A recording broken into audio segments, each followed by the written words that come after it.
Assalamualaikum warahmatullahi wabarakatuh. Alhamdulillahirrahmanirrahim. Assalatu wassalamu ala asrofil anbiya wal mursalin wa ala alihi wa sahbihi ajma'in. Asyhadu an la ilaha illallah wahdahu la syarikalah wa asyhadu anna Muhammadan abduhu wa rasuluh.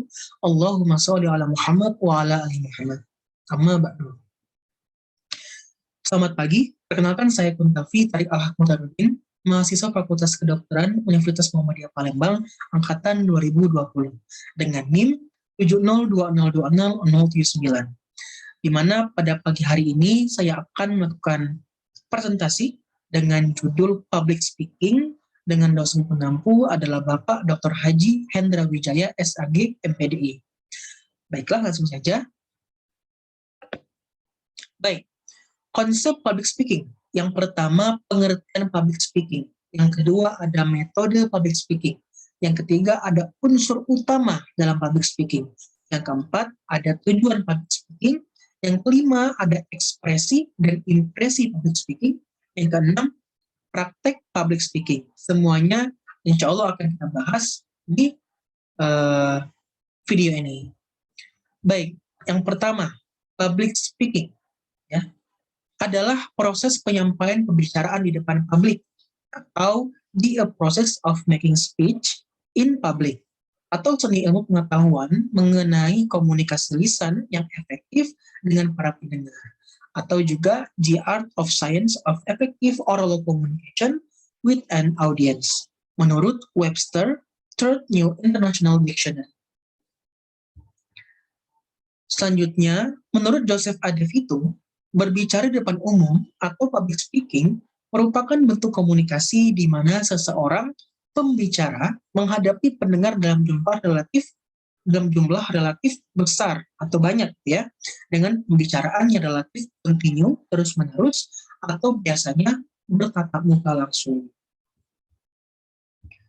Nah, kita simpulin nih, untuk definisi public speaking itu merupakan suatu proses berbicara kepada sekelompok orang secara terstruktur dengan tujuan untuk memberikan informasi kepada banyak orang serta mengajak, mempengaruhi maupun menghibur audiens atau pendengar.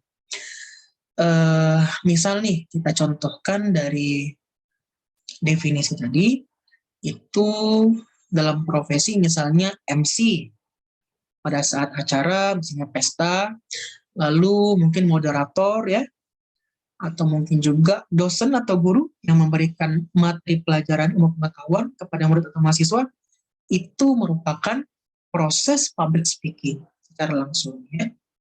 Selanjutnya adalah metode public speaking. Itu ada 3. Yang pertama ada impromptu speech, di mana pembicara menyampaikan gagasannya itu tidak melakukan banyak persiapan atau secara mendadak. Yang kedua ada manuscript speech, di mana pembicara menyampaikan gagasannya itu melihat naskah, melihat teks. Contohnya seperti kata sambutan, misalnya perpisahan sekolah.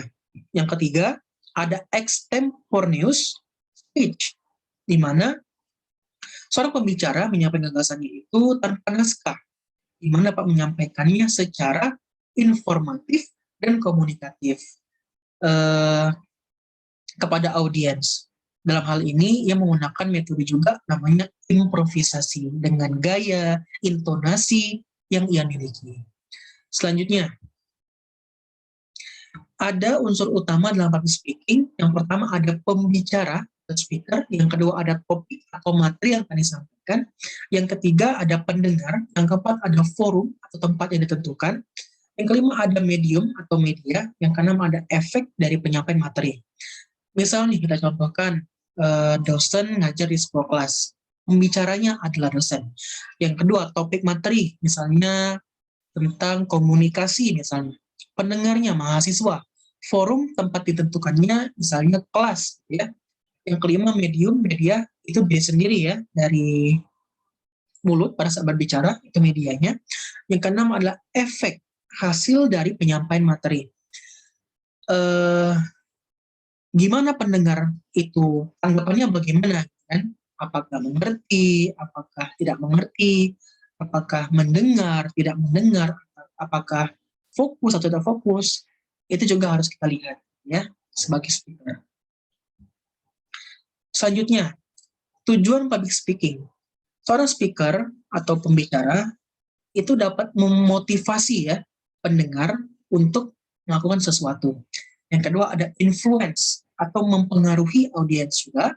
Yang ketiga adalah persuasion to persuade atau membujuk audiens juga. Yang keempat ada informing, seperti saya misalnya, saya memberikan informasi tentang public speaking kepada orang. Yang kelima ada translation, di mana penyambung atau penerjemah. Disebutkan dengan penyambung itu adalah pada saat speaker mendapatkan ilmu dari orang lain, ia menyampaikan kepada audiens. Itulah disebut dengan translation. Nomor 6 ada entertaining atau menghibur, seperti MC hiburan misalnya, atau juga komedian dan sebagainya. Selanjutnya, nah dalam public speaking itu sangat dibutuhkan namanya ekspresi atau impresi, gitu ya, dimana kita dapat menggunakan membudayakan 5S, di mana ada senyum, salam, sapa, sopan, dan santun. Ditambah lagi dengan kontak mata yang efektif pada saat berbicara depan orang banyak. Kontak mata yang efektif itu contohnya seperti seorang MC yang langsung berbicara kepada seorang audiens, bertanya langsung secara interaktif. Itu disebut kontak mata yang efektif. Selanjutnya, untuk praktek public speaking, itu ada beberapa step ya. Yang pertama ada tahapan memilih pokok pembicaraan yang menarik hati. Misalnya tentang romansa, atau tentang kenegaraan, ya, tentang makanan, ilmu-ilmu pengetahuan sains yang sesuai dengan lingkungan yang kita tempat bicara kita.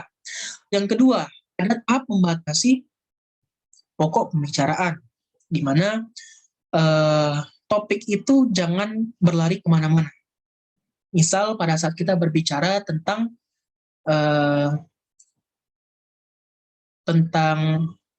kedokteran misalnya, kita jangan berbicara ke tempat lain, maksudnya berbicara dengan hal yang lain gitu ya. Jangan dari kedokteran nanti ke farmasi, itu sangat berbeda gitu ya. Yang ketiga, ada tahap pengumpulan bahan, di mana kita menyusun materi yang akan kita sampaikan nanti.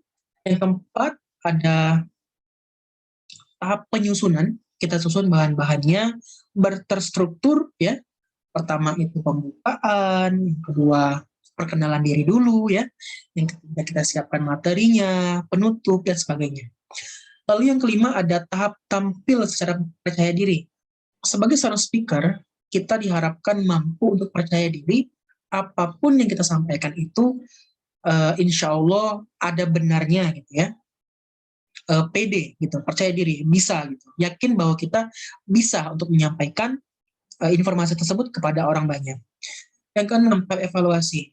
Pada saat setelah melakukan selesai public speaking, kita harus melakukan evaluasi. Kenapa? Dalam evaluasi tersebut kita dapat melihat di mana sih kurangnya kita, apakah kita kurang besar suaranya, apakah kita menjelaskan terlalu cepat pada saat menjadi speaker gitu ya, dan sebagainya. Baiklah, mungkin itu saja sedikit ilmu yang saya berikan. Terima kasih banyak. Maaf jika terdapat kesalahan. Kepada Allah saya mohon ampun. Akhirul kalam. Nun wal qalami wa ma yasturun. Nun dan pena dan apa yang tuliskannya. Assalamualaikum warahmatullahi wabarakatuh.